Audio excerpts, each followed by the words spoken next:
Willowbrook Estates liked to call itself a friendly neighborhood. The entrance sign said so in painted gold letters, framed by perfectly trimmed hedges and flower beds that never dared grow wild. To newcomers, it looked like the kind of place where kids rode their bikes until sunset and neighbors borrowed cups of sugar. But for anyone who didn't fit the unspoken mold, Willowbrook could feel less like a welcome mat and more like a magnifying glass, waiting to burn you under the midday sun. On a bright Saturday afternoon, the Powells arrived.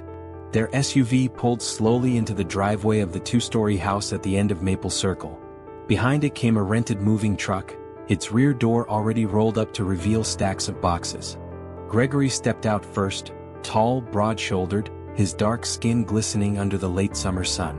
Leah followed, a headscarf wrapped neatly over her braids, her sundress catching the light as she helped the children out.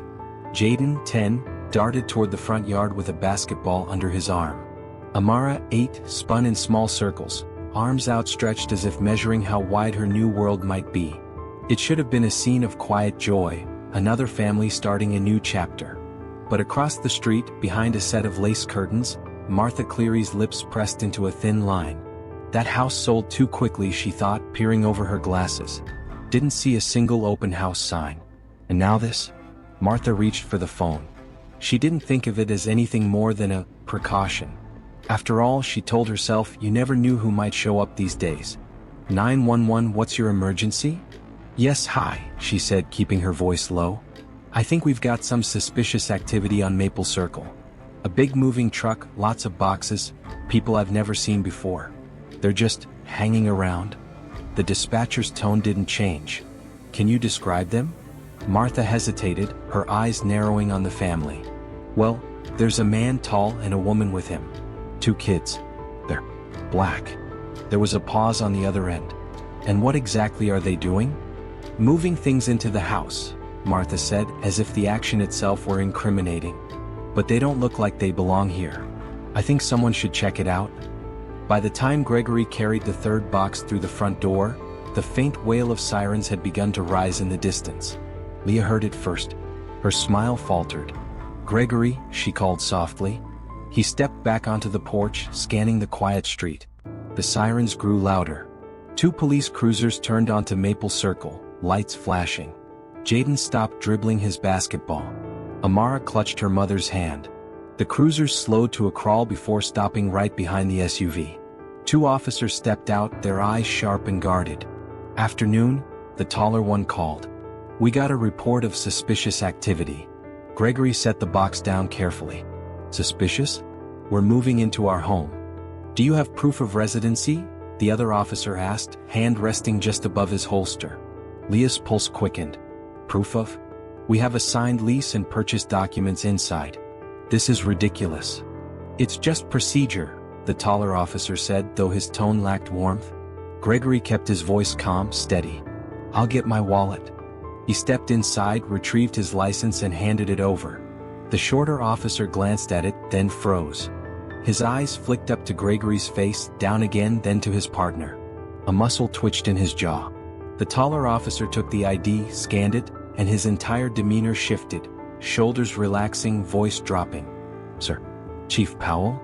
Leah frowned. Chief. Gregory gave the faintest smile. That's right. Silence thickened between the 4 adults. The taller officer cleared his throat. We weren't aware you'd moved here, sir. Our apologies for the inconvenience. From across the street, the lace curtain shifted. Gregory's gaze landed directly on Martha Cleary's window. She ducked out of sight, heart pounding, though she couldn't say exactly why. The officers handed back the ID, mumbled apologies, and retreated to their cruisers. Within moments, the flashing lights vanished around the corner, leaving the cul-de-sac in a silence that felt heavier than before. Leah looked at Gregory, searching his face. So this is how it's going to be?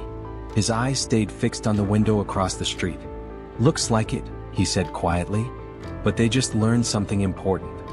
And as the Powells went back to unpacking, the message spread, unseen but certain, through Willowbrook Estates. The new black family wasn't just anybody. And the man they had just tried to humiliate was the one in charge of every badge in the county. Word traveled fast in Willowbrook Estates. By Sunday morning, the neighborhood's carefully curated calm had cracked just enough to let whispers through. They called the cops on the new family? I heard the man's some big deal in law enforcement. Well, if he's a cop, maybe he should have introduced himself first. By Monday, the smiles came with a stiffness that couldn't be mistaken for warmth. Leah noticed it first at the grocery store. She stood in the produce aisle, comparing prices on apples, when two women she didn't know walked past, speaking in voices just loud enough to carry. Have you seen the people who moved into the Miller place? Mom, a whole truckload of them. I guess anyone can live here now. Leah pretended not to hear, but her grip on the apple tightened until her knuckles ached. Back on Maple Circle, the signs of unwelcome were quieter but no less pointed. The first came Tuesday morning. A handwritten note slipped under their front door. This isn't the neighborhood for you. No name. No return address. Just the jagged loops of someone who didn't want to be known. Gregory read it once, then again. He didn't say much, just slid it into a folder in his office drawer. By the end of the week, the kids' basketball went missing from the yard.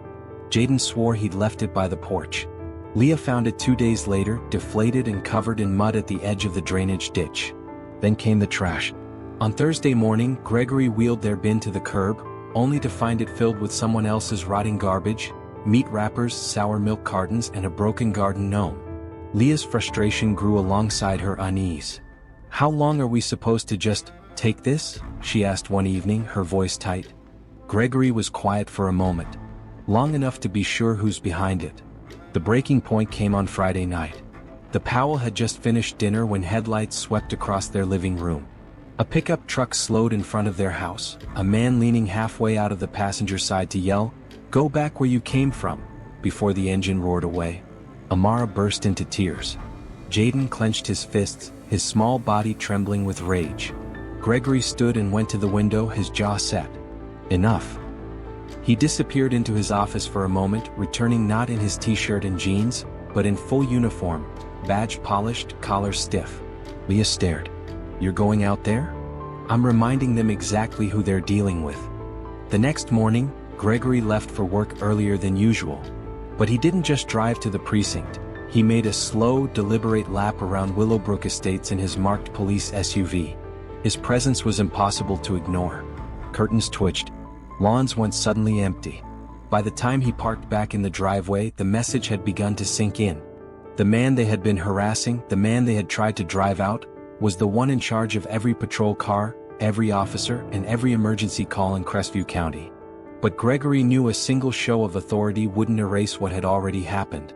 The real reckoning was still coming, one that would force the entire neighborhood to look in the mirror and decide whether they liked what they saw.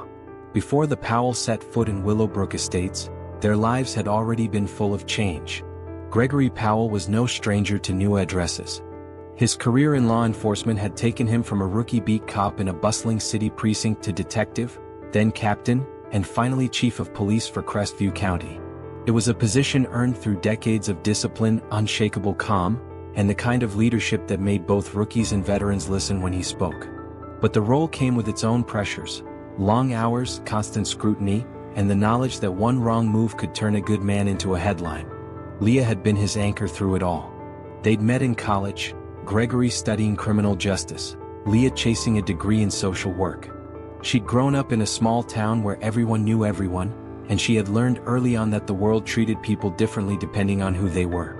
Her work often brought her face to face with struggling families, single mothers, and kids who didn't have the luxury of safety. She understood the importance of home, not just as a roof over your head, but as a place where you were allowed to belong. When the opportunity came to buy the Maple Circle house, Leah had been hesitant. "It's nice," she'd said slowly, scrolling through the listing photos. "Almost too nice." Gregory smiled then, thinking she meant the price. "We can afford it now. The schools are good, the neighborhood's quiet." "That's exactly what I mean," she interrupted. "Quiet neighborhoods sometimes mean quiet rules about who's welcome." He'd promised her they'd be fine. After all, Gregory wasn't just any man, he was the county's top law enforcement officer. Surely he thought that would buy them a measure of respect. Jaden had been thrilled at the move. 10 years old and already tall for his age, he had a competitive streak that made him fearless on the basketball court. He told everyone at his old school that his new house had a driveway big enough to practice full court shots. Amara, younger but no less spirited, cared less about basketball and more about the magic tree she'd spotted in the backyard during their first visit. A sprawling oak with low branches perfect for climbing. She'd already decided it would be her reading spot. The move had been exhausting, but for the Powell, it was meant to be the start of something better. Gregory imagined backyard barbecues, neighborhood block parties, maybe even a friendly poker night with the men down the street. Leah pictured holiday lights lining the eaves and kids' laughter spilling out the front door. What they got instead was a knock on the door from the police before the last box had even been unpacked. Gregory hadn't told the kids the truth about that first call. He said the officers just needed to double-check the address because of the moving truck. But Leah knew the children weren't fooled. Kids could smell tension the way dogs sense storms. That was the part that stung most for Gregory, not the insult to his authority, but the fact that his children's first memory of their new home would be police lights flashing in their driveway. Still, the Powell weren't the type to run. "We've dealt with worse," Gregory reminded Leah one night after the kids had gone to bed. "We'll handle this the same way we always have, together." Leah nodded, though her heart felt heavy. She wanted to believe him. She wanted to believe that being chief of police meant something here, that it would shield them from the uglier parts of the world. But Willowbrook Estates wasn't just any neighborhood. And as the days passed, it became clear that the Powell weren't just fighting for a place to live, they were fighting for the right to live there without apology. It started as a crisp Saturday morning that could have been perfect. The sky was an easy blue, the breeze carried the faint scent of cut grass, and Gregory was in the driveway, tightening the bolts on Jaden's new basketball hoop. Jaden bounced impatiently beside him, ball in hand. "Is it ready yet?" "Almost," Gregory said, smiling. "Let me make sure it won't tip over when you dunk on it." From down the street, Leah and Amara were returning from a short walk, each carrying a paper bag from the farmer's market. Leah caught Gregory's eye, her face bright in the morning sun. It could have been a normal day, until Carol Whitman arrived. Carol lived 2 doors down and made it her personal mission to keep standards in Willowbrook Estates. She approached in her pastel cardigan and white sneakers, her small dog trotting beside her. "Morning," she said, her voice sweet but tight like a bough pulled too far. Her eyes flicked over the basketball hoop. "I hope that's not staying there." Gregory glanced up. Where else would it go? Driveway's the safest spot. "Well," Carol adjusted her sunglasses. "The HOA is very particular about the appearance of properties. We've never had anyone put one of those in front before." Jaden frowned. "Why not? Other kids have hoops." Carol's smile thinned. "Other kids play at the park. Keeps things tidy." Leah, arriving just in time to hear that last part, set her bags down on the porch. "So, just to be clear, kids are fine to play basketball here, as long as they don't live here?" Carol gave a light, dismissive laugh. "Oh, don't twist my words. I'm just saying we have a certain way of doing things." Her eyes lingered on Leah for a fraction too long. "It's about keeping the neighborhood consistent." Gregory straightened, the wrench still in his hand. "Consistent how, exactly?" Carol's dog barked once as if breaking the silence. She didn't answer directly. "I'll mention it at the next HOA meeting," she said instead, and with a tight smile, turned and walked away. Leah exhaled slowly. "She's not talking about the hoop." "I know," Gregory said. The following week, the certain way of doing things revealed itself again. Gregory found a printed HOA notice taped to their front door that read, "Basketball hoops, trampolines, and unsightly recreational equipment are discouraged in driveways. Please adhere to neighborhood standards." Beneath it, in pen, "And maybe you should look for a neighborhood more suited to your lifestyle." Gregory showed the note to Leah. "No signature," he said. "Of course not," she replied bitterly. "Cowards never sign their names." That evening, as Gregory took the trash to the curb, he saw Martha Cleary watching from her front window. She didn't wave. She just stared, steady, unblinking, until he turned away. It was becoming harder to ignore. The note. The stares. The petty rules suddenly enforced against them and no one else. And now it wasn't just happening in whispers, it was right in their faces. Gregory tightened the lid on the trash bin and walked back toward the house, his mind already turning over how to respond. If the neighborhood wanted a fight, they'd picked the wrong family to push. On the night of the Willowbrook Estates Neighborhood Association meeting, a monthly gathering that was usually about landscaping budgets, streetlight repairs, and which houses had Christmas lights up past January. Gregory hadn't planned on attending. He figured Leah would go, take notes, and report back. But after the basketball hoop incident and the steady drip of passive-aggressive hostility, she convinced him it was time to show their faces. "Let them see we're not going anywhere," she'd said. The meeting was held in the clubhouse at the entrance to the neighborhood. When Gregory and Leah walked in, the room went noticeably quieter. People shifted in their folding chairs, eyes flicking toward them before darting away. At the front, HOA President Carol Whitman stood beside a whiteboard. "We're just getting to the section on property guidelines," she said, smiling a little too brightly. "And as you all know, we've had some recent concerns about adherence to our community's appearance standards." She didn't look at Gregory directly, but she didn't have to. Half the room followed her gaze in his direction. Gregory leaned back in his chair, expression unreadable. Carol went on, "It's important that we maintain the kind of environment we all moved here for. That means keeping driveways clear of certain recreational items, among other things." Leah's hand tightened around her pen. She was about to speak when Gregory stood up. The scrape of his chair legs against the tile made the whole room turn toward him. "Before we go any further," he said calmly, "I think we should clear something up." Carol's smile faltered. "Of course. Go ahead." Gregory reached into his jacket pocket and pulled out his leather badge case. With a practiced flick, he opened it, letting the gold shield catch the fluorescent light. "My name is Gregory Powell," he said evenly, "and I am the Chief of Police for Crestview County." The silence that followed was absolute. Even the hum of the air conditioner seemed to fade. "I mention this," Gregory continued, "because over the last 2 weeks, my family has been subjected to calls to the police, anonymous notes, and selective enforcement of rules that seem to apply only to us. I want everyone in this room to understand, if there's a problem with my property, I expect it to be handled the same way you'd handle it for anyone else here. Not through harassment. Not through intimidation." A few people shifted uncomfortably. Others avoided his eyes. "And if anyone here still feels the need to call the police because you think we don't belong," Gregory said, his voice lowering just enough to make the point land, "you should know, you'd be calling me." Carol swallowed hard. "Well, I'm sure this is just a misunderstanding. We only want what's best for the neighborhood." Gregory didn't smile. "Good. Then we're in agreement. What's best for the neighborhood is fairness. And I'll be watching to make sure that's exactly what happens." He closed the badge case, slid it back into his pocket, and sat down. The rest of the meeting passed in awkward, stilted conversation. No one brought up basketball hoops again. And when Gregory and Leah left the clubhouse, every set of eyes followed them. Some wary, some embarrassed, a few quietly impressed. By the time they reached their driveway, Leah exhaled a laugh she hadn't realized she was holding. "You didn't just walk in there, you detonated something." Gregory looked toward the houses lining Maple Circle, their windows glowing in the dark. "Good. Maybe it'll shake something loose." What neither of them knew was that the night's events were only the beginning. Respect in Willowbrook Estates was going to come hard-earned, and not everyone was ready to give it.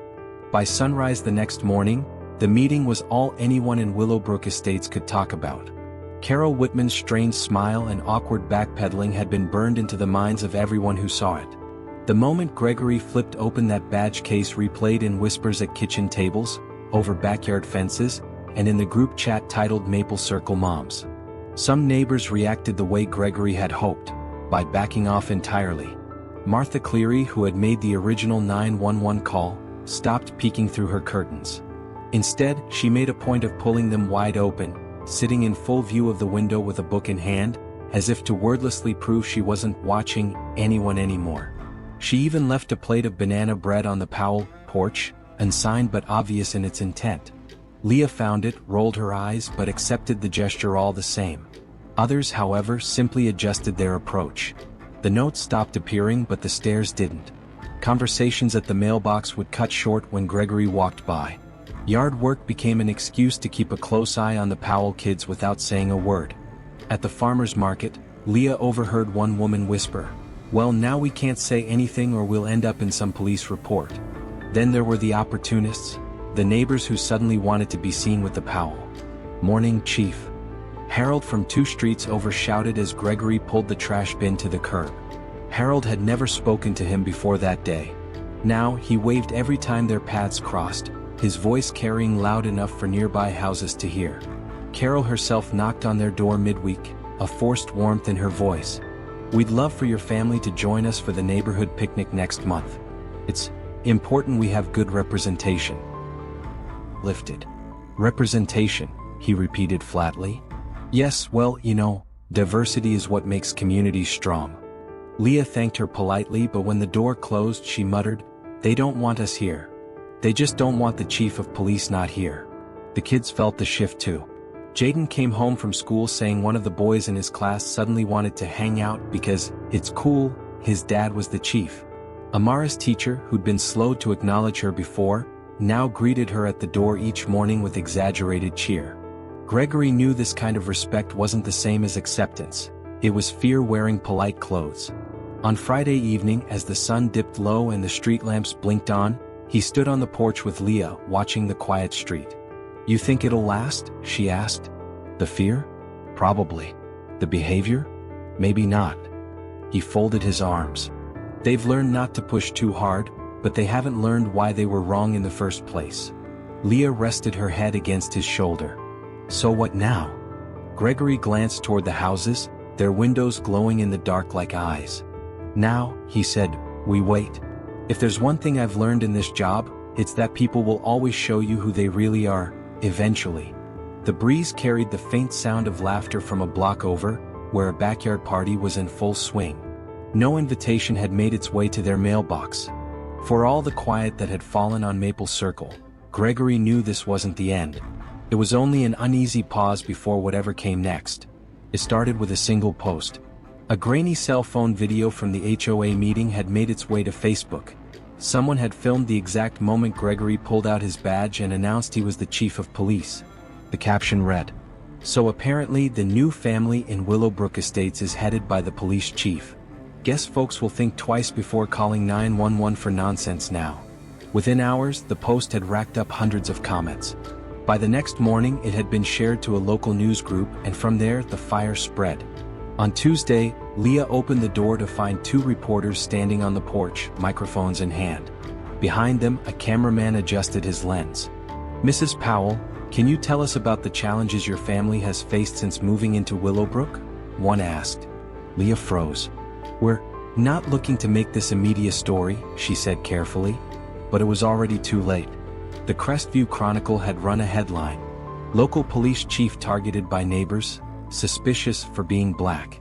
By evening, there were satellite trucks parked by the community entrance. Residents trying to get home were stopped at the gate by curious reporters, and soon, the very people who had been so quick to watch the Powell from behind blinds were now complaining about the intrusion. "This is exactly the kind of attention we didn't want." Carol fumed during an emergency HOA meeting. "We'll be on the 6 o'clock news looking like racists." In the corner of the room, Gregory sat with his arms folded, listening. "Well," Harold muttered, "maybe if certain people hadn't called the police over nothing, we wouldn't be here." A few heads turned toward Martha Cleary, whose cheeks flushed crimson. She opened her mouth to respond, then shut it again. By Thursday, the story had grown bigger. A popular state news station aired a segment titled "When the Chief is the Victim," featuring interviews with civil rights advocates. The coverage showed Gregory and Leah walking up their driveway with the kids, smiling politely as cameras clicked, though Leah's smile didn't quite reach her eyes. Some neighbors, now desperate to salvage their image, tried to befriend the Powell publicly. Others retreated entirely, refusing to speak at all. The street had become a stage, every action judged not only by those who lived there but by the strangers watching from afar. At dinner that night, Jaden asked, "Dad, why are there so many cameras? Did we do something wrong?" Gregory put down his fork. "No, son. We didn't do anything wrong. Sometimes, when people do the wrong thing to you, the truth just has a way of finding light." Leah reached for his hand under the table. "But light makes people uncomfortable," she said softly. Gregory nodded. "And that's exactly why it's needed." Outside, a news van idled at the corner, its headlights cutting through the darkness. The Powell had wanted a quiet life in Willowbrook Estates. What they had instead was a spotlight, and Gregory knew the final act of this story was about to play out, one way or another. 2 weeks after the first camera truck arrived, the street was still. The news crews had moved on, drawn to the next scandal. The reporters' footprints in the grass had faded. The neighbors' forced smiles had softened into something less performative, though not necessarily warmer. For the first time since they'd moved in, the Powell mailbox wasn't stuffed with anonymous notes, or anything at all for that matter. Gregory stood on the porch with a mug of coffee, looking out over Maple Circle. Across the street, Martha Cleary was trimming her hedges. She spotted him, hesitated, then gave a small, almost shy wave. He returned it with a nod. Inside, Leah was packing the kids' lunches. "Feels different," she said, glancing out the window. "Quieter," Gregory replied. "But not peaceful," she added. He couldn't argue with that. The quiet here was the kind that came after a storm, when the air still smelled of rain, and you weren't sure if the clouds were gone for good. At the grocery store, people no longer stared openly, but Gregory could feel the shift when he walked past certain aisles. He'd overhear fragments, "That's him," and then the sudden rustle of people pretending they hadn't said anything. Some neighbors went out of their way to talk to them now. Harold waved from his driveway every morning, even in the rain. Carol had stopped by with a pie just because, though Leah suspected it was more about optics than goodwill. One evening, as the kids rode their bikes in the cul-de-sac, Leah asked the question they'd been circling for weeks. "Do we stay?" Gregory took a long moment before answering. "We could. We'd be fine here." "But not welcome," Leah said. He looked at her. "Welcome's a funny thing. Sometimes it comes after respect. Sometimes it never comes at all." They fell into a comfortable silence, listening to Amara's laughter carry on the breeze. The sun dipped low, painting the sky in streaks of gold and pink. "I think we stay," Gregory said finally. Leah raised an eyebrow. "Why?" "Because leaving now tells them they won," he replied. "And because if we stay, maybe, just maybe, they'll learn what real neighbors look like." She smiled faintly. "You're always playing the long game." "It's the only game worth playing," he said. From somewhere down the block, a screen door slammed. A dog barked. A sprinkler clicked on. Ordinary sounds in a place that had been anything but ordinary for them. For the first time since moving in, Gregory felt like they weren't just surviving in Willowbrook Estates. They were making space, for themselves and maybe for the next family who looked like them. The quiet wasn't perfect, but it was theirs. If this story touched your heart, remember, sometimes the smallest steps lead to the biggest changes. Subscribe and join us for more stories that prove compassion can change the world.